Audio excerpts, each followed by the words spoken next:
Hi, this is Joseph. It is Friday, June 26, 2015, and today in this video we're going to talk about the Greece situation and what we could expect over the weekend. About 2, 3 weeks ago, we saw a lot of price spike activity that would last maybe 10 to 15 minutes. I think a lot of it was just manipulation as far as certain individuals or companies posting comments and certain articles, rumors that were not verified.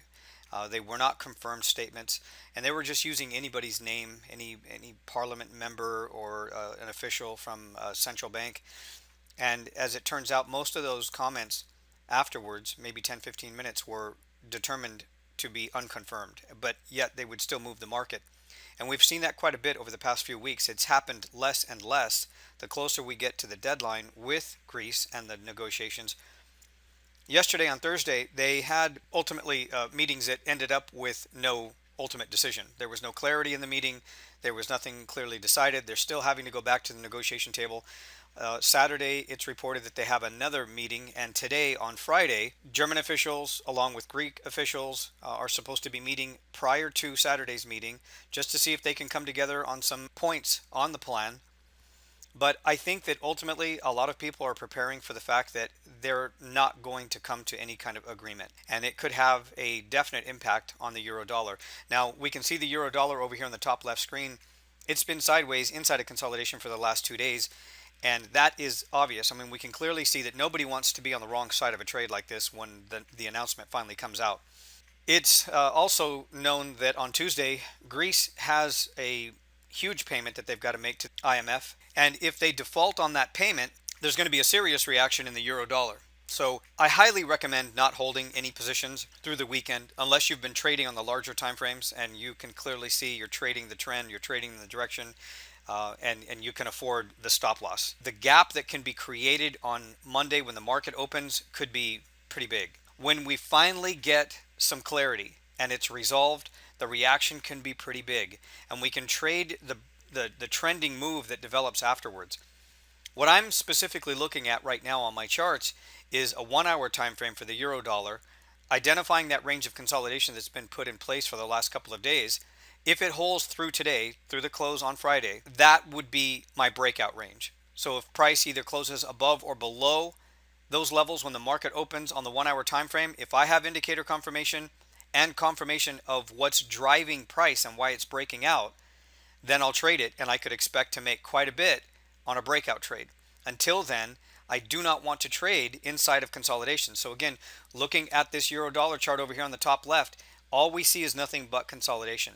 So this week and last week, as we get closer and closer to this deadline date, I guess we could call it, we see fewer and fewer trading opportunities. And the trading opportunities that I have executed lately have been primarily the HL30. And we talked about this on the weekend wrap up last weekend, that going forward, what we could expect for this trading week was mostly HL30s trading off of support and resistance, because we really couldn't expect a trending move until we got some clarity, until there was some kind of resolve in this whole Greece fiasco, the drama that continues, all the market manipulation, using that four-point trade filter that I developed, and I teach you how to use that in the trading course. When you sit down to trade for the start of a new day, that 4-point trade filter will more or less help you determine the current state of the market. And by using that tool, you'll be able to assess which technique you need to use. It's going to prevent you from getting stuck in head fakes, false moves, things that don't really pay off, using the wrong technique for the wrong trading environment. This is consolidation. We're looking at very small ranges. Again, we can't expect any breakouts until there's some clarity here in the markets. Today we traded the dollar yen, and again, it was another good move. It was an HL30 perfectly. You can see it right up there in the top right corner of the chart. In addition to trading the dollar yen, I'm also looking at the dollar index, which is there in the center on the top. This is the dollar index. But I also want to share with you a tool that you can use. It is more or less a tool for confirmation, and it's watching the Japanese yen futures. I've always watched Japanese yen futures for as long as I've traded the dollar yen. It's very important to get an idea of what's going on here. So this is not a currency pair. The Japanese yen futures is right down here on the bottom center chart right here where I have my cursor. This is not a currency pair. This is watching true Japanese yen contracts, yen futures. And when we see price here on this chart moving to the downside, it is Japanese yen weakness, which again allows us to trade the dollar yen up here on the top right to the upside. When we see price here on the dollar yen move up, it's dollar strength, yen weakness. That's exactly the correlation that we want to see between these two charts here. So I highly recommend opening up a Japanese yen futures chart if you can. Take a look at it. Now that's about it. I don't really expect a whole lot of activity, even if there is more comments and statements and rumors out of the Eurozone regarding the Greece situation.